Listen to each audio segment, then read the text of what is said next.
fait d'avoir laissé mes cheveux comme ça, c'est parce que depuis, j'ai toujours passé mon temps à défriser avec des peaux.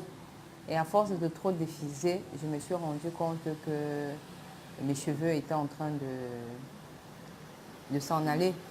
Mais la cause réelle de l'avoir laissé, c'était parce que c'était trop agressé. Mais sinon, avant, j'avais des cheveux. Mais à force d'avoir agressé ces cheveux sont partis. Et donc, j'ai décidé de ne même plus les défriser et de laisser mes cheveux respirer mon cuir chevelu. Qui est cheveux ou pas, j'ai préféré laisser les cheveux, le cuir chevelu respirer. C'est pour ça que je suis revenue au naturel. La différence est dans le fait que de se sentir naturel, de se sentir dans sa propre chair. C'est plus aise que d'être là tout le temps avec des cheveux. Il faut tout le temps être en train de se coiffer. Alors qu'avec les cheveux naturels, il suffit seulement de les peigner tranquillement et de devenir africaine. Et puis de se sentir bien dans sa tête. Moi, je suis plus à l'aise là maintenant. Je n'ai pas honte de marcher avec ma tête. Qu'il n'y ait pas beaucoup de cheveux ou pas, je me sens bien. Je reste africaine et j'appelle mes sœurs aussi à rester africaines et de garder leur africanité parce qu'on ne peut pas la fuir. Je n'ai pas honte de mes cheveux, je n'ai pas honte de marcher avec ma tête comme vous pouvez bien le voir. Hein. Vous voyez-le, moi je n'ai pas honte, hein. Moi je le fais avec beaucoup d'aisance. Je suis à mon bureau là, tranquille, je suis venue sans avoir porté une perruque. Hein. Je le fais, depuis que j'ai découvert leur terre, franchement, je ne suis pas honte.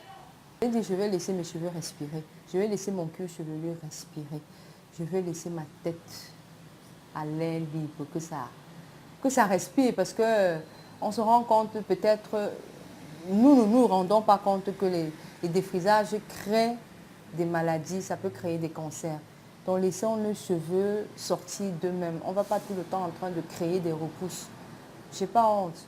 Je n'ai pas une raison particulière. C'est le fait d'avoir trop agressé mes cheveux qui a fait que j'ai décidé de les laisser respirer. Sinon, j'étais au bord de la calvitie. Mais voir une femme chauve, ça aurait été carrément plus grave que si que je continuais à les défriser. Donc, je n'ai pas honte, vraiment pas. Il n'y a aucune raison qui m'a poussée à le faire. Je n'ai pas de raison particulière, mais j'ai décidé de laisser mes cheveux comme ça. Les cheveux vont repousser et j'ai confiance parce qu'avec leur terre,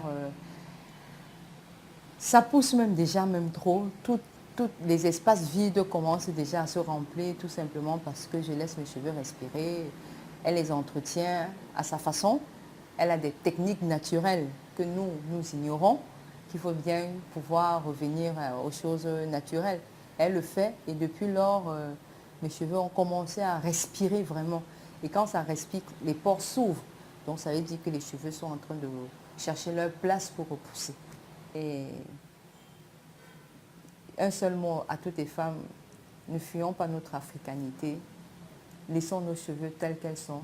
Si nous ne voulons pas porter les trucs, rasons-les tranquillement et laissons les cheveux tranquilles parce que même les femmes chauves, bien même les femmes qui ont les cheveux tout rasés sont belles. Et vraiment, elles sont belles. Nous n'avons pas besoin de regarder les photos des mannequins, mais nous-mêmes aussi, regardons-nous. Nous avons des belles têtes pour pouvoir rester chauve ou bien rester avec sans cheveux ou bien faire des locks pour aller au travail. Parce que c'était ça notre culture. On n'a pas pris les cheveux des blancs pour mettre sur notre tête. C'était ça notre culture. Donc revenons à notre culture qui est l'africanité. N'ayons pas honte de marcher avec nos cheveux comme ça. Lavons-les, que ça soit propre. Si nous ne voulons pas des cheveux, rasons et laissons ça respirer. Parce que c'est ça, le cuir chevelu a besoin de respirer. À force de l'agresser, nous mettons des maladies sur nos têtes.